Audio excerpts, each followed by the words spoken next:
जय हिंद, नमस्कार। आज हम आपके साथ डिस्कस करने जा रहे हैं आर्थिक विकास के आधुनिक संकेतक।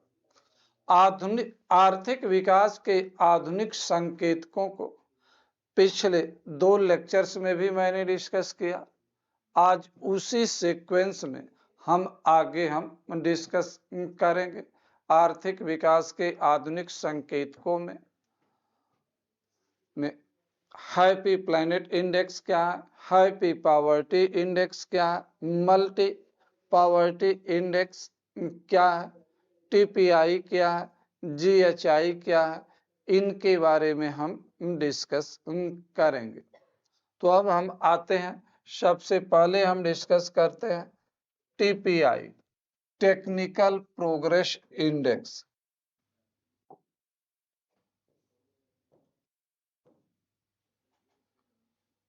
तकनीकी प्रगति सूचकांक, तकनीकी प्रगति सूचकांक, टेक्निकल प्रोग्रेस इंडेक्स टीपीआई। तकनीकी प्रगति सूचकांक का प्रतिपादन विश्व बैंक द्वारा किया गया है। वर्ष 2001 में विश्व बैंक द्वारा तकनीकी प्रगति सूचकांक की अवधारणा प्रचलन में लाई गई। यह सूचकांक यह बताता है कि तकनीकी विकास का जो तकनीकी प्रगति हो रही है, तकनीकी विकास हो रहा, उसका विभिन्न देशों में स्थिति क्या है, तकनीकी प्रगति की स्थिति क्या, इसकी माप तकनीकी प्रगति सूचकांक के माध्यम से की जाती है। तकनीकी प्रगति सूचकांक का आकलन करते समय हम कुछ पैरामीटर सेलेक्ट करते हैं। सबसे पहले तो यह होता है, इसमें जो पैरामीटर है उसकी पुरानी तकनीक और खोजों का प्रचार प्रसार और उनकी उपयोगिता। इसमें जो पहला पैरामीटर पुरानी तकनीक और खोजों का प्रचार प्रसार, खोजों का प्रचार प्रसार, खोजों का प्रचार, पुरानी तकनीक और खोजों का प्रचार प्रसार। दूसरा, नई तकनीक और खोजों का प्रचार प्रसार, और खोजों का प्रचार प्रसार, नई तकनीक और खोजों का प्रचार प्रसार। तीसरा पैरामीटर इसमें है तकनीकी विकास का मानव जीवन पर प्रभाव और तकनीक की मानव जीवन के लिए उपयोगिता। तीसरा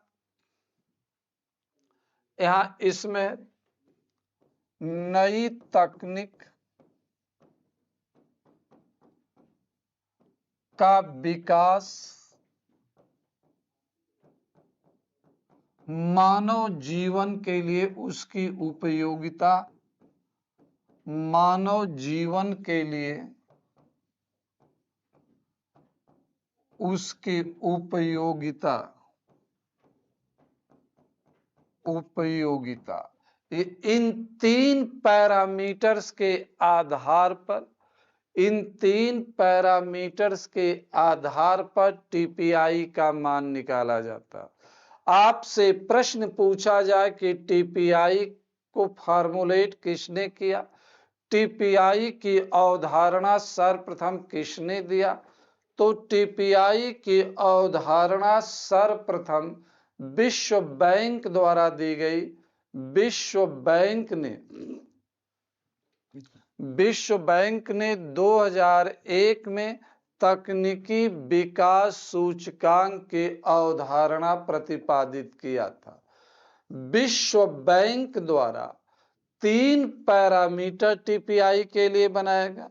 पहला, पुरानी खोज तकनीक का प्रचार प्रसार, उसकी उपयोगिता। दूसरा, नई तकनीक एवं खोज, उसका प्रचार प्रसार। तीसरा, नई तकनीक का विकास मानव जीवन के लिए उसकी उपयोगिता। इन 3 के आधार पर इनका प्रतिपादन किया गया। इसका मान 0 से 1 के बीच होता है। टीपीआई का मान 0 से 1 के बीच होता है। इसका कम मान यह बताता है कि तकनीकी विकास उन देशों में नहीं हुआ है।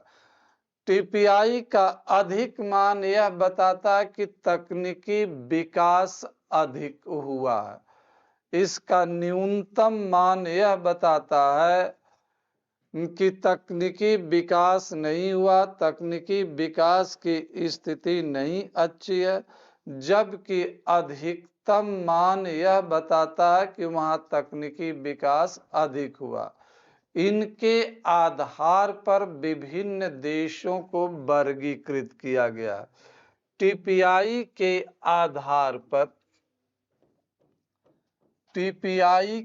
आधार पर विश्व के विभिन्न देशों को 4 भागों में वर्गीकृत किया गया है। टीपीआई के आधार पर विभिन्न देशों का वर्गीकरण,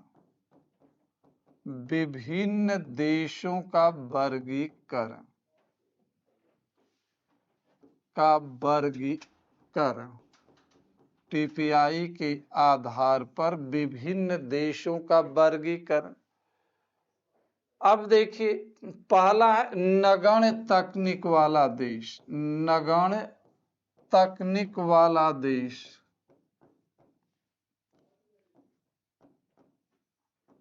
नगण्य तकनीक वाला देश, नगण्य तकनीक वाला देश कहा जाता है ऐसे देश जहां टीपीआई का मान 0 से लेकर 0.19 के बीच है, उन्हें नगण्य तकनीक वाला देश कहा जाता है। दूसरा, प्रायोगिक तकनीक वाला देश, जहां जिसके टीपीआई का मान 0.19 से लेकर के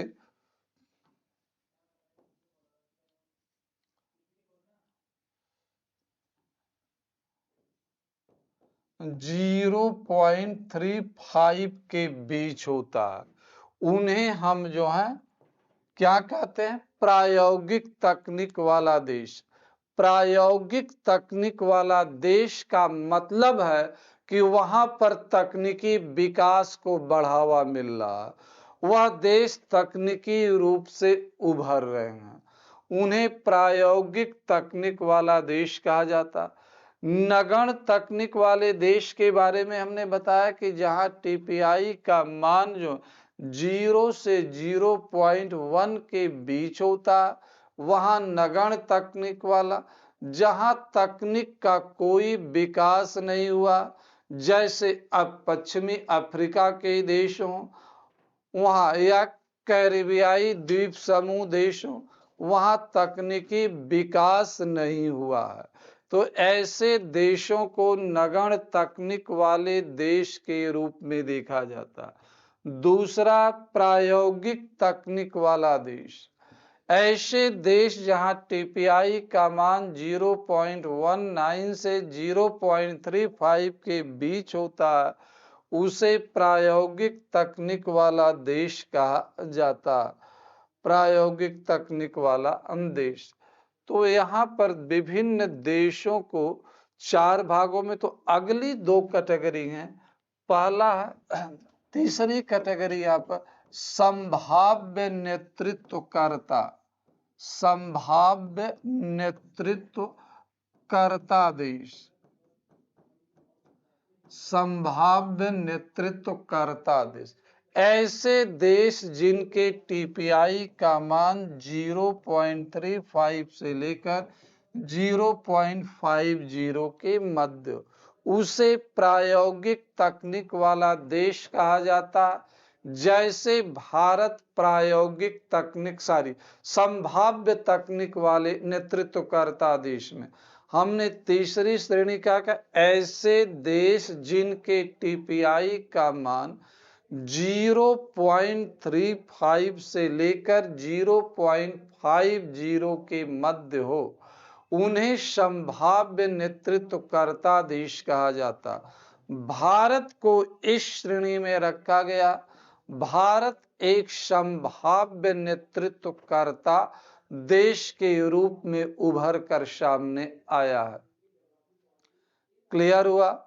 नेक्स्ट पॉइंट फिर हम आते हैं, हमारा अगला है नेतृत्वकर्ता देश। चौथा हमारा नेतृत्वकर्ता देश। नेतृत्वकर्ता देश, ऐसे देश जिनके टीपीआई का मान 0.5 से लेकर 1 के मध्य होता है, उन्हें नेतृत्वकर्ता देश कहा जाता। जैसे संयुक्त राज्य अमेरिका, जर्मनी, ब्रिटेन, तो इन्हें हम नेतृत्वकर्ता देश के रूप में रखते हैं। तो टीपीआई आर्थिक विकास का एक संकेतक है। आर्थिक विकास तकनीक पर निर्भर करता। Economic development is the function of technical development. तो जब टेक्निकल डेवलपमेंट अधिक होगा तो आर्थिक विकास अधिक होगा। आर्थिक विकास अधिक होगा तो उस आर्थिक विकास के अधिक होने का मानव जीवन पर सकारात्मक प्रभाव पड़ता। लोगों के जीवन स्तर में सुधार होता, लोगों की आय में वृद्धि होती है। तो टेक्निकल डेवलपमेंट जो है आर्थिक विकास की गति को एक्सीलरेट करता है। टेक्निकल डेवलपमेंट आर्थिक विकास की गति को एक्सीलरेट करता, बढ़ाने का काम करता। तो हमारा एक महत्वपूर्ण यह संकेतक है। अब दूसरा अगला हमें डिस्कस करना हैप्पी प्लैनेट इंडेक्स। अगला हमारा है संकेतक happy planet index. Planet index, देखिए हैप्पी प्लैनेट इंडेक्स जो है यह खुशहाली को मेजर करता है। हैप्पी प्लैनेट इंडेक्स यह बताता है कि हैप्पी प्लैनेट यह बताता है कि किसी भी देश की खुशहाली धन दौलत में नहीं है, बल्कि धन दौलत में नहीं है, बल्कि वहां के नागरिकों के स्वस्थ रहने में है।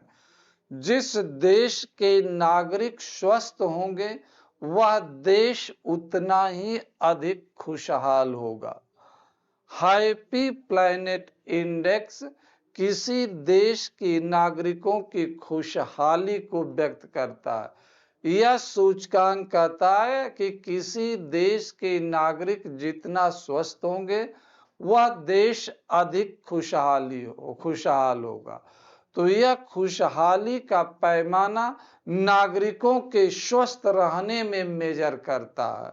यह खुशहाली का पैमाना नागरिकों के स्वस्थ रहने में मेजर करता है। यह सूचकांक 3 चरों के आधार पर निकाला जाता है: जीवन प्रत्याशा, संतुलित जीवन और पारिस्थितिकी। किस इन्वायरमेंट में हम काम कर रहे हैं। एचपीआई जो है 3 के आधार पर निकाला जाता है: संतुलित जीवन इंटू जीवन प्रत्याशा जीवन प्रत्याशा अपान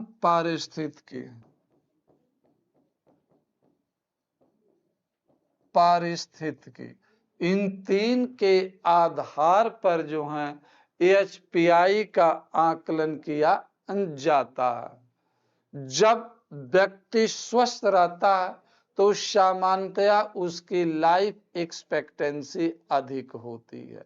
जब व्यक्ति स्वस्थ नहीं होता है तो उसकी लाइफ एक्सपेक्टेंसी कम होती है। व्यक्ति का जीवन स्वास्थ्य सुविधाओं पर, पोषण पर निर्भर करता और यह सब कुछ आय पर निर्भर करता। आय इकोनॉमिक डेवलपमेंट और अवसर पर निर्भर करती है।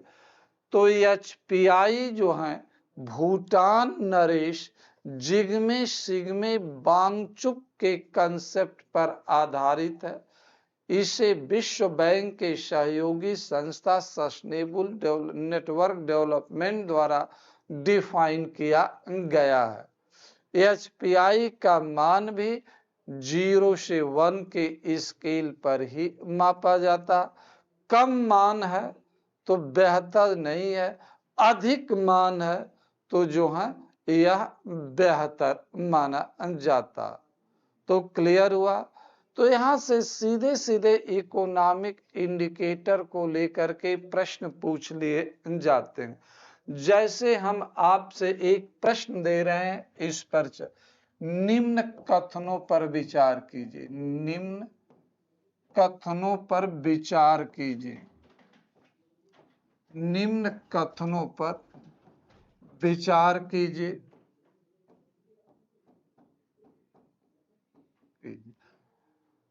जैसे अभी हमने आपसे पढ़ा टीपीआई के बारे में। टीपीआई का अधिकतम मान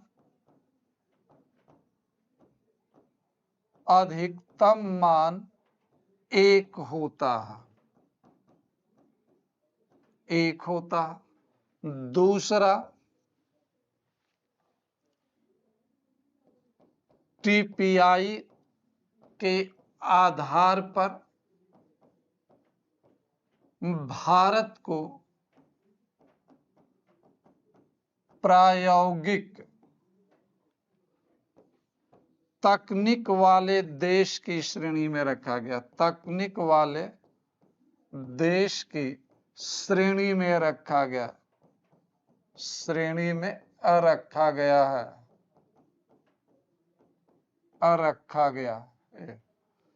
तीसरा, इसका आकलन 4 चरों के आधार पर किया जाता है। 4 चरों के आधार पर किया जाता है। इसका आकलन 4 चरों के आधार पर किया। अब प्रश्न, उपरोक्त में कितने कथन सही हैं? उपरोक्त में कितने कथन सही हैं?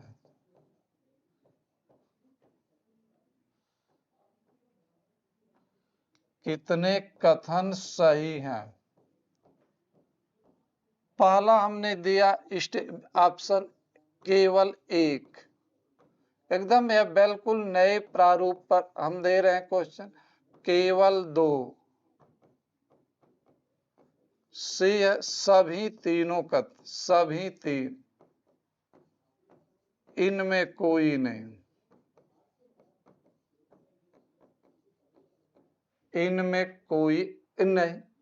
अब देखिए, हमने आपको बताया यह प्रश्न इस वर्ष यूपीएससी ने थोड़ा प्रश्न पूछने के तौर तरीकों में बदला।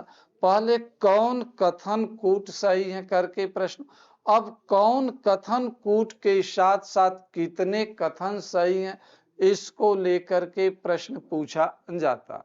हमने कहा कि टीपीआई का अधिकतम मान 1 होता। अभी कुछ देर पहले हमने आपके साथ डिस्कस किया कि टीपीआई का मान 0 से 1 के बीच होता। तो यहाँ प्रश्न में क्या दिया गया? टीपीआई का अधिकतम मान कितना होता? टीपीआई का अधिकतम मान 1 होता है।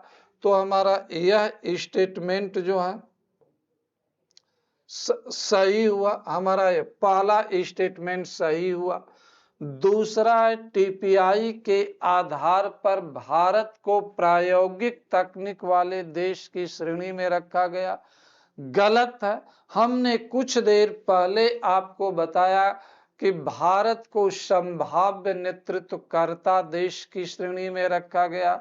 भारत के टीपीआई का मान 0.35 से अधिक है, 0.5 से कम है, तो भारत को तीसरी श्रेणी में रखा गया। तो यह सेकंड स्टेटमेंट गलत।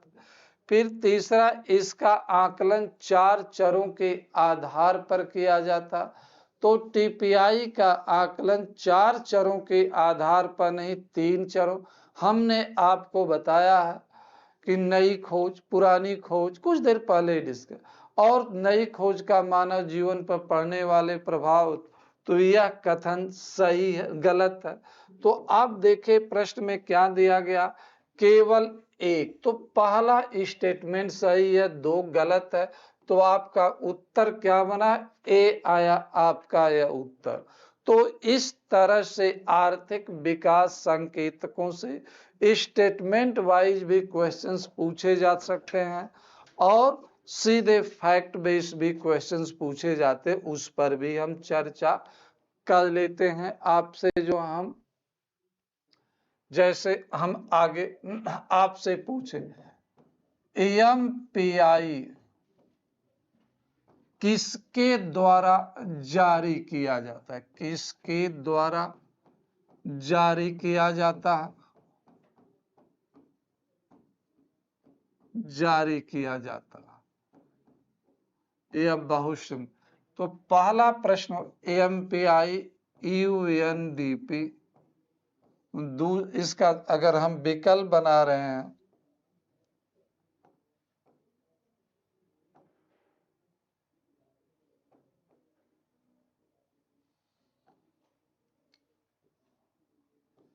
ए B I B R D से WTO, फोर्थ हमारा IMF।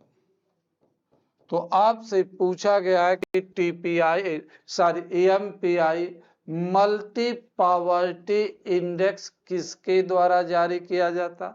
तो मल्टी पावर्टी इंडेक्स विश्व बैंक द्वारा जारी किया जाता। विश्व बैंक, तो कहा जाता है कि विश्व बैंक मल्टी पावर्टी इंडेक्स के को लेकर, यहां देखिए ऑप्शन क्या है, 4 option, United Nation Development Programme, IRB International Bank of Reconstruction Development, WTO, IMF। यहाँ पर आपको इस तरह से 4 विकल्प दे दिए जाएंगे और इस विकल्प के आधार पर जो है आपको बताना। तो फैक्ट वाइज भी क्वेश्चंस आपसे सीधे सीधे पूछ लिए जा सकते हैं। एक क्वेश्चन और जैसे आपसे पूछ लिया जाए, इंटरनेशनल ह्यूमन डेवलपमेंट रिपोर्ट किसके द्वारा जारी की जाती। इंटरनेशनल ह्यूमन डेवलपमेंट रिपोर्ट किसके द्वारा जारी की जाती है, यह एक प्रश्न बनता है कि तो इसमें आपका विकल्प पहला यूएनडीपी, दूसरा आपको दे दिया गया वर्ल्ड इकोनॉमिक फोरम, तीसरा सिक्योरिटी काउंसिल, फिर इसके बाद आपका जो डी विकल्प हमने दिया IMF। इंचा के IHDR मतलब इंटरनेशनल ह्यूमन डेवलपमेंट रिपोर्ट किसके द्वारा।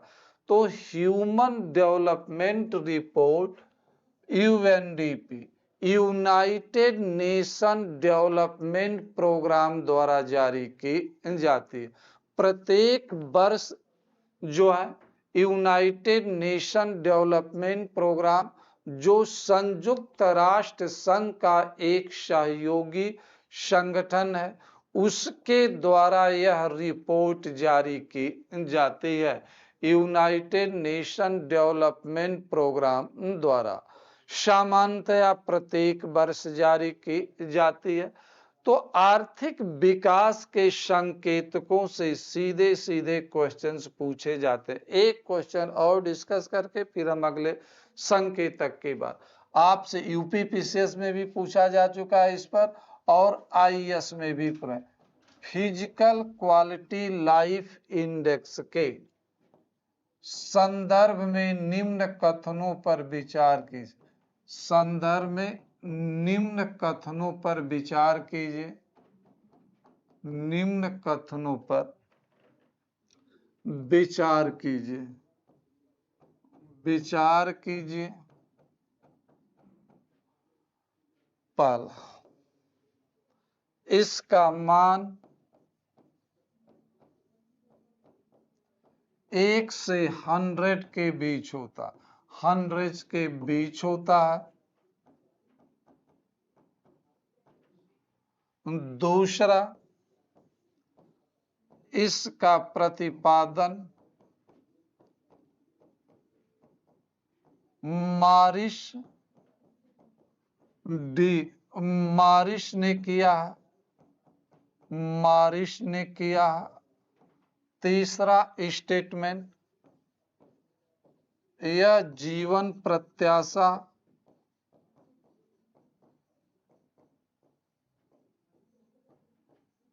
शिशु मृत्यु दर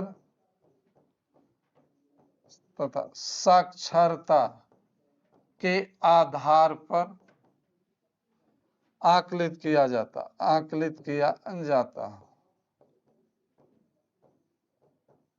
आकलित किया जाता। उपरोक्त में कितने कथन सही हैं? कितने कथन सही हैं? उपरोक्त में कितने कथन सही हैं?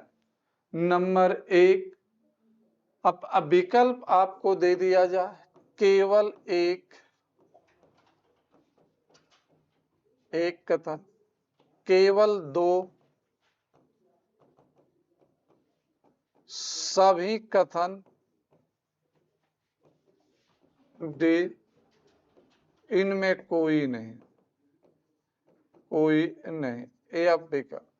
अब देखिए, यह 4 स्टेटमेंट, 3 स्टेटमेंट दिए गए, इनके आधार पर आपको यह बताना है कि उपरोक्त में कितने कथन सही हैं। अब एक एक करके पढ़िए। इसके बारे में हमने पहले भी आपसे डिस्कस कि पी केवल आई का मान 1 से 100 के बीच होता। शुरुआत में जब यह डेवलप किया गया तब पी केवल आई का मान 0 से 100 के बीच रखा गया। बाद में इसका मान 1 से 100 कर दिया गया। तो यह स्टेटमेंट हमारा करेक्ट स्टेटमेंट है। दूसरा, इसका प्रतिपादन मारिस ने किया। तो मित्रों, यह सेंटेंस गलत है। इसका प्रतिपादन मारिस ने नहीं किया, बल्कि इसका प्रतिपादन जॉन टीन बर्जन ने किया था।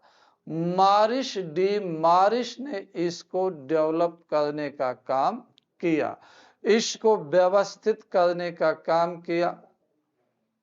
तीसरा, यह जीवन प्रत्याशा, शिशु मृत्यु दर तथा साक्षरता के आधार पर आकलित किया जाता। करेक्ट है।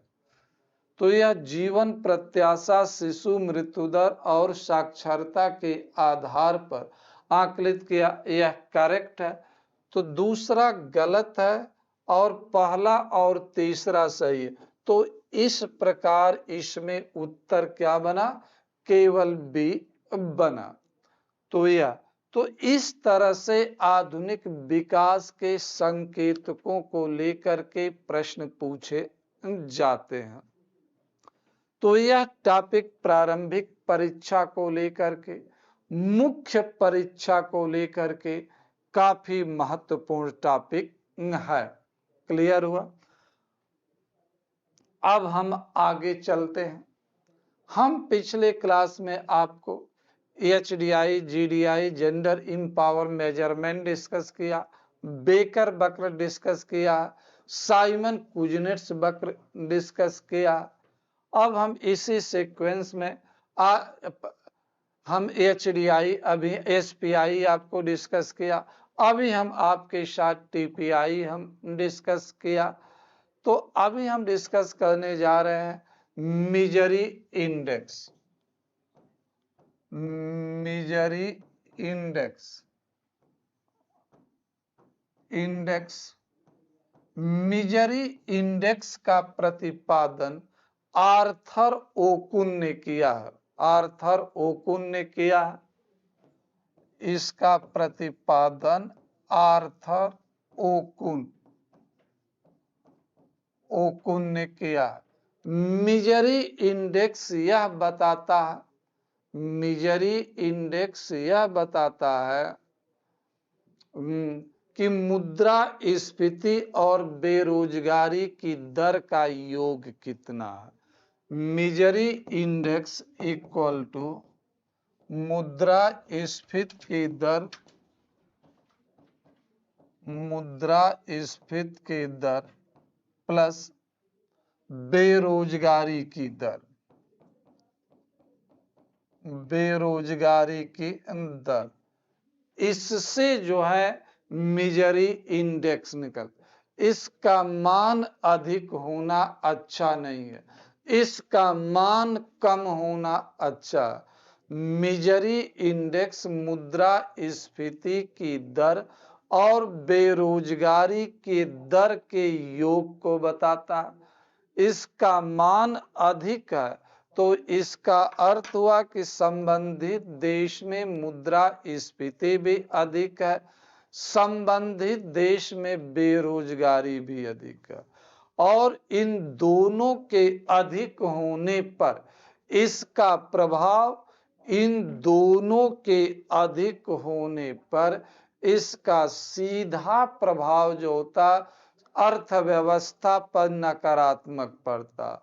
सरकार को सामाजिक सुविधाओं पर अधिक खर्च करने पड़ते हैं, सरकार को जन कल्याण पर अधिक खर्च करने पड़ते हैं, सरकार को लोगों को अधिक अनुदान देना पड़ता है। तो यह सरकार के लिए उपयुक्त नहीं है। मिजरी इंडेक्स अधिक होने पर पब्लिक एक्सपेंडिचर में वृद्धि होती है। मिजरी इंडेक्स अधिक होने पर सरकार पर आर्थिक दबाव बढ़ता है। मिजरी इंडेक्स अधिक होने पर सरकार पर आर्थिक दबाव बढ़ता है। इसलिए कहा जाता है कि मिजरी इंडेक्स को कम से कम होना चाहिए। तो यहां से भी आपको प्रारंभिक परीक्षा में प्रश्न, मिजरी इंडेक्स का प्रतिपादन किसने किया?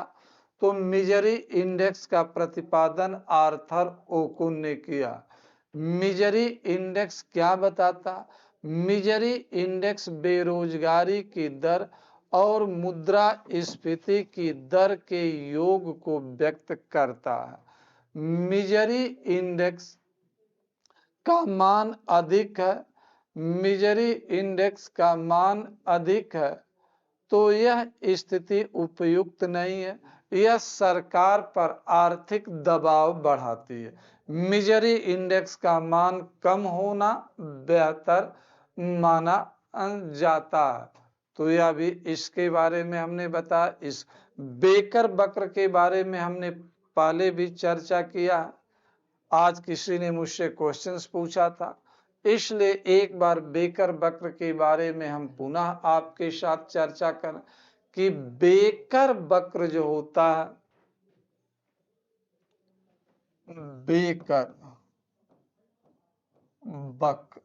बेकर वक्र जो होता है आर्थिक विकास और जनसंख्या के बीच संबंधों को बताता।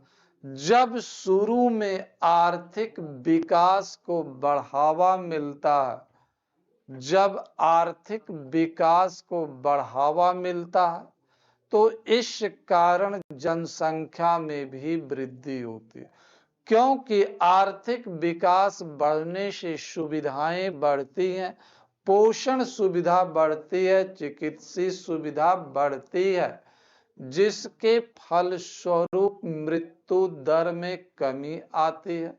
मृत्यु दर में कमी के कारण, मृत्यु दर में कमी होने पर, जब मृत्यु दर में गिरावट आती है, मृत्यु दर में गिरावट आती है तो जनसंख्या बढ़ती है। तो बेकर वक्र ही बताता है कि जब शुरू में आर्थिक विकास को बढ़ावा मिलता है तो आर्थिक विकास बढ़ने से स्वास्थ्य सुविधाएं बढ़ती हैं, पोषण सुविधा बढ़ती है, तो मृत्यु दर में कमी आती है, तो जिससे जनसंख्या बढ़ती। परंतु एक समय के बाद जब जनसंख्या बहुत अधिक हो जाती है, जनसंख्या में तेजी से बढ़ने लगती है, जनसंख्या विस्फोट की स्थिति उत्पन्न हो चुकी होती है, तब ऐसी स्थिति में, तब इस स्थिति में सरकार द्वारा जो है लोगों द्वारा जनसंख्या को कम करने की रणनीति अपनाई जाती है, जिससे जन्म दर में धीरे धीरे गिरावट आती है।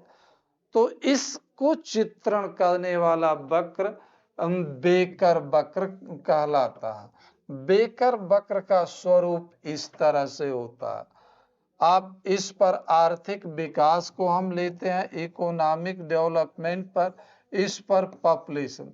जब विकास धीरे धीरे बढ़ रहा है तो आर्थिक जनसंख्या, लेकिन विकास यहाँ पर पहुँचता है तो पॉपुलेशन मैक्सिमम, इसके बाद विकास और बढ़ा लेकिन पॉपुलेशन में धीरे धीरे गिरावट आने लगती है।